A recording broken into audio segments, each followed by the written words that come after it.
Hi, this is Scott Madenburg with Audit Board. With me today, I have Helen Vaughan and Keith Williams with Electronic Arts. Thank you. Maybe you can just tell us a little bit about your internal audit function and how that is structured today. We're a team of about 20 people when we're at full strength, and we're based in both in Redwood City, just outside of San Francisco, and Guildford in the United Kingdom. So, internal audit, it's been around for a long time, and it's evolving. And we hear a lot of things such as new technologies, agile auditing.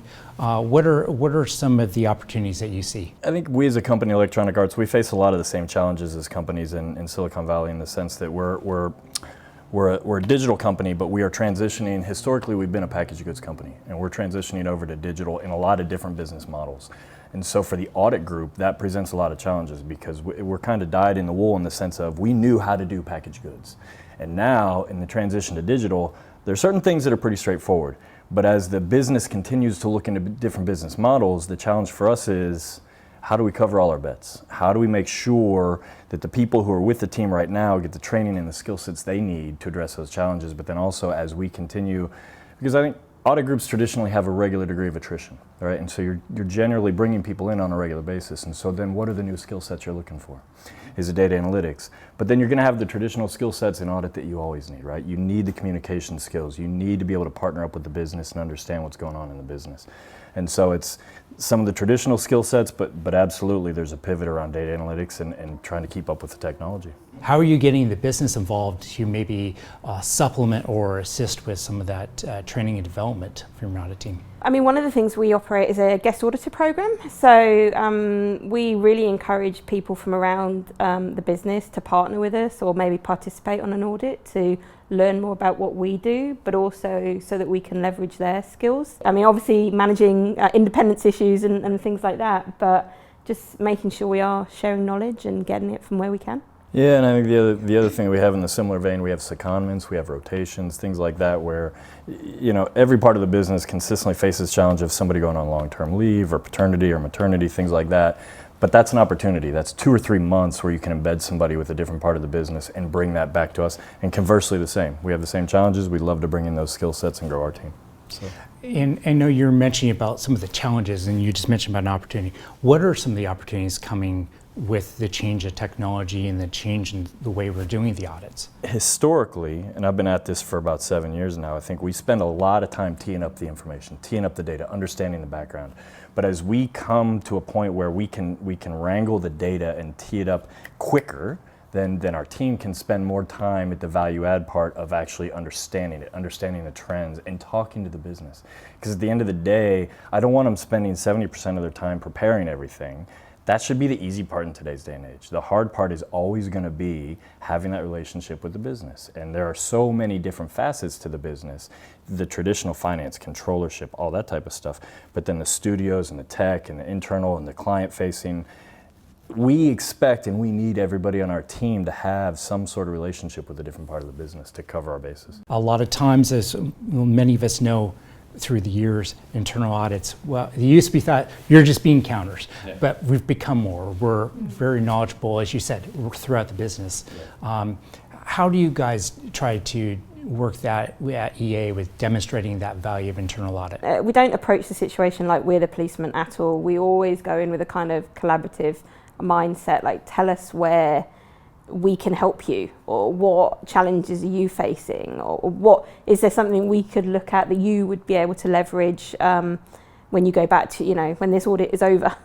Yeah, and I think the litmus test is if we've done our job right, then those different parts of the business will reach out to us proactively after the fact, right? We've done an initial audit, maybe they're a little bit suspect of us in the beginning, but if we've demonstrated that we understand their business, we're partnering up with them, then in the future as they have new initiatives and new projects, they'll reach out to us and say, hey, can you have a seat at the table in the beginning to help us understand what the challenges are so we don't have to come at that after the fact. What can you maybe tell the folks here about your advice for someone that is thinking about to go in internal audit, or someone that is currently internal audit and wants to expand their career?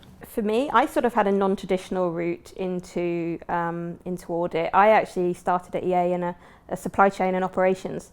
So I very much come from an operational background with no traditional Big Four background. So really for me it was important to really learn as much as possible, talk to as many people as possible. I did go after a technical grounding as well, after maybe a year in the team, to kind of shore me up for the future. But it's really just not limiting yourself, I suppose, not being afraid to ask questions or learn new things. And I think when you look at the makeup of our team right now, we have 3 or 4 people who've come from operations, from royalties, from tax, from controllership.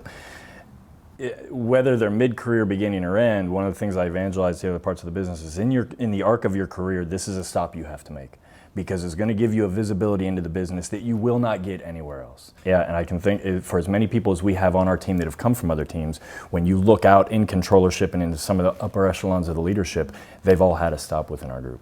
And so that speaks to what the business values. Let's talk about technology within the internal audit function. There's technology that you're using on a day-to-day basis, but also too is evaluating technology. And you keep mentioning about operation, there's a financial aspect, and also there's the IT aspect. How has that been within your function? And you're a fairly large team, so how do you manage that? Yeah, I mean, go back 5 or 6 years, we didn't have much of an IT presence within our audit team, I would say. But then we made the move to bring in 3-4 specific IT auditors. I think now what we're looking at is how do we leverage those people in the team with those specialised skills to train the rest of us to make sure we're learning and that we can also perform those types of audits. Yeah, and I think to keep credibility with the business, we have to be very clear about how we scope the work that we do and what the skill sets are that we have and what it is that we want to look at. Because I think the quickest way to burn our credibility is to go to the business and overpromise and then underdeliver. We're going to look at X, Y, and Z, and the first question back is, well, what are the engineers and the developers and the skill sets on your team?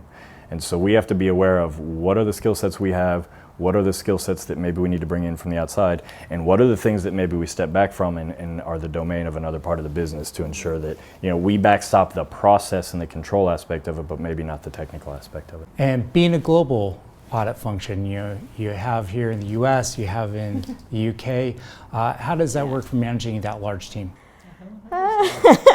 Yeah, I mean, the time zone is a challenge. I mean, it's 8 hours because of the West Coast location.